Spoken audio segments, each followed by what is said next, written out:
Hey guys, what's up? Today I'm going to be doing a much needed, long awaited 37-week update. I was going to do it last week. Well, I actually had even a 34-week update video. I had actually filmed it and everything, and then I just never got around to editing it. And so I figured, why not just go ahead and make a whole new video, because so much has happened and I really want to keep you guys in the loop and let you know what's going on. So I don't think I've updated since I think I was like 32 weeks, and even then it wasn't even an update. It was the video of us going to see Christmas lights and then me ending up in the hospital with like no explanation. Yeah, so I ended up in the hospital room. I didn't give any explanation or anything. So I'll kind of just start from there and we will work our way up to like where we are now. Because I just had my last appointment yesterday. So we had gotten on the interstate, and because we had to get on the interstate to get to the Christmas lights, like where they were from our house. And so right after we got off the interstate, I started having like pretty strong Braxton Hicks contractions. And I do want to say this, I knew that they were Braxton Hicks contractions the whole time. The only reason why we went in was because they started speeding up like normal contractions. So we got off the interstate, and as soon as we like pulled into the parking lot of this place and like started driving through, I started having like really strong contractions. And at first they were like 8 minutes apart, because as I was filming, I was actually like watching the clock on his like radio to see like how long they were lasting, how far apart they were, that kind of thing, just because they were a lot stronger than Braxton Hicks that I had had in the past. And so by the end of the light show, I want to say they were probably around like 5-ish minutes apart. We were supposed to go eat afterwards, and so we had like pulled into just a random parking lot to like try to figure out where we wanted to eat. And Andy was like asking me all these questions about like what I wanted, and I wasn't answering him, and he was like, what the heck is going on? And I was like, sorry, I'm a little like occupied right now. Like my mind's a little frazzled because like for the past 30 minutes I've been having contractions, or Braxton Hicks contractions, that are like 5-ish minutes apart. And he was like, oh. So I called my mom, because I was, that's what I do when I don't know what to do. I call my mom. So I called my mom, and she was like, do you think they're real contractions? And I was like, no, like I'm pretty sure they are just Braxton Hicks contractions, because they weren't like painful or anything. It was just a lot of pressure. So she said, give it like another 30 to 45 minutes, and after that, if they're still going on, then just like call your doctor or go to the hospital. And so at that point, I didn't have the number for the hospital, which I didn't know you could just call and ask to be transferred to L&D. But anyways, I only had my doctor's office phone number, which is inside the hospital. And so I tried calling them, and of course, because it was like after business hours, they were closed, because at this point it was a Friday, and it was like, I want to say like 7 o'clock. They close at 4. So anyways, I had like kept timing them, and they were starting to get a little bit stronger. Like not too terribly strong, but they were starting to get a little bit stronger. And eventually, I was like texting my mom this whole time. And basically they got to where they were like 2 and 3 minutes apart, and she was like, okay. She was like, I think you just need to go on to the hospital. So yeah, so my hospital, like where we were to where we had to drive, I think it was like a 45-minute drive. And so, we stopped like in between to stop at the house so that we could get all of our bags and stuff, which I had literally just packed just in case. We stop at the house, we get our bags, we go to the hospital, and they take me up, and they get everything like hooked up to me, like the blood pressure machine and everything, and they're like monitoring her heart and like my contractions and stuff, and it showed that I wasn't having any contractions. Once I had actually gone pee, like I went to the bathroom, and after that they like really started slowing down, and eventually they just kind of fizzled out. The doctor came in and checked me.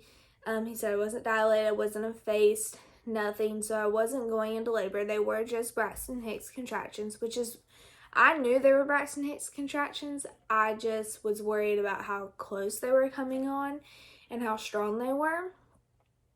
But anyways, so we actually ended up staying there for like an hour just because my blood pressure, probably because I was so stressed out, my blood pressure was kind of high, and so they made me like lay on my side for like, I think 30 or 45 minutes and drink like a big thing of water.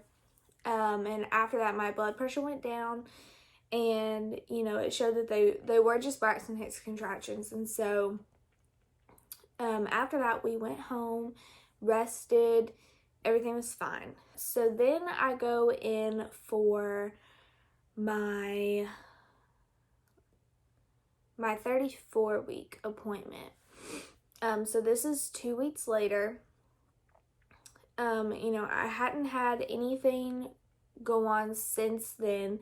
It had been pretty normal, nothing wrong. And so they did a growth scan, ultrasound, see her and see like how she's measuring, make sure she's growing at the right pace and everything. And so after that was done, then he came in and talked to me and was like, so here's the situation.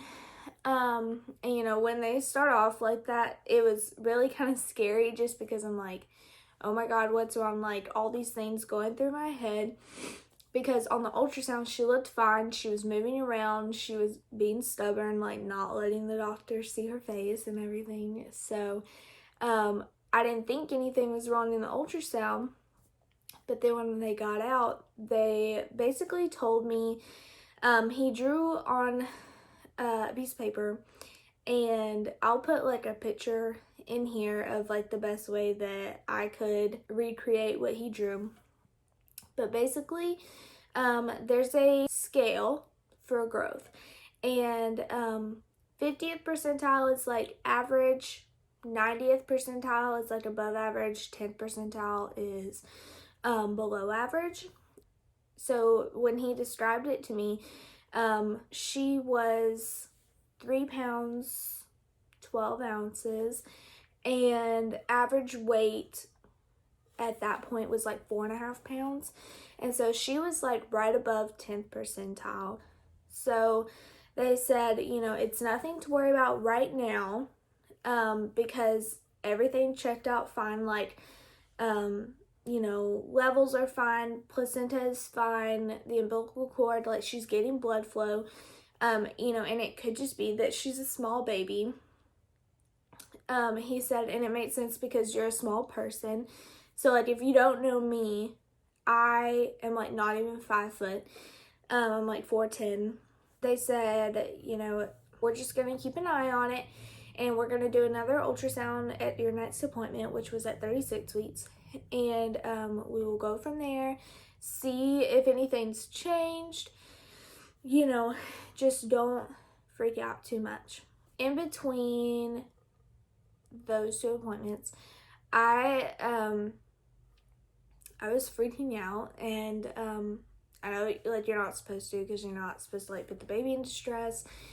And my mom was like, I think she's grown because you've gotten bigger. And I had gotten bigger, but I don't know, I just had a feeling like, I was like, I don't really think she's grown. I think if anything, she'll be like lower on the scale, just because like if you look at me, you would maybe think that I was like 30 weeks right now, just because of how I'm like really not as big as a lot of other people are at this point. And it could just be like how I carry and all of that, but knowing that she is a small baby definitely does contribute to that. So anyways, last week we went in for another ultrasound. So this was my 36-week appointment, and at this point I start getting checked regularly.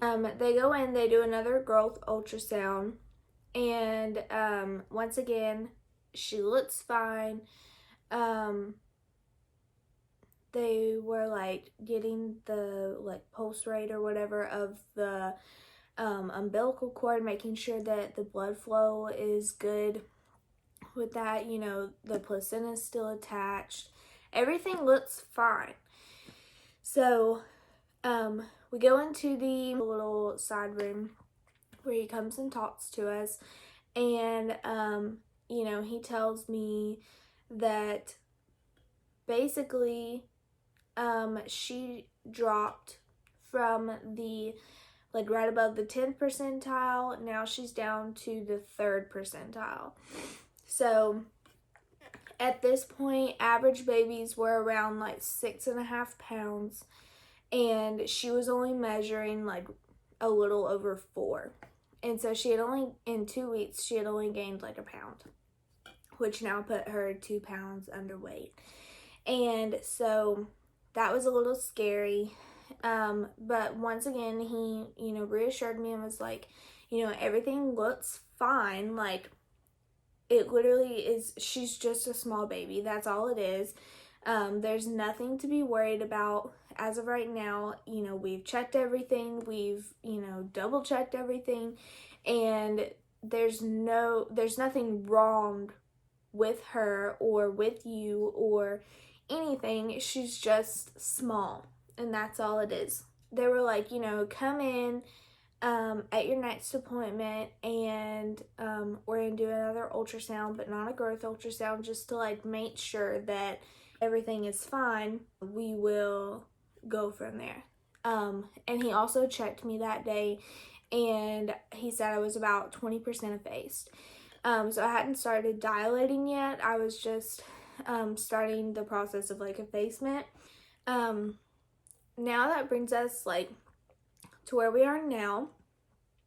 So yesterday I went in for my 37-week appointment, and they did the ultrasound. Everything looked fine. Once again, he came in to talk to me, and they just did like a regular ultrasound just to like make sure that the placenta was still intact, that the umbilical cord was still like delivering nutrients like it was supposed to, like the blood flow, and that was fine. Everything checked out. Once again, she's just a small baby. He did check me. I was like 0.5 centimeter dilated. So last week he started talking to me about induction and getting induced. He's not gonna let me go full term, just because if she's still not growing like she needs to, then it would be better off to like have her out than to keep her in and not be able to like monitor her. Because last week he had talked about possibly scheduling an induction for me this week or the following week.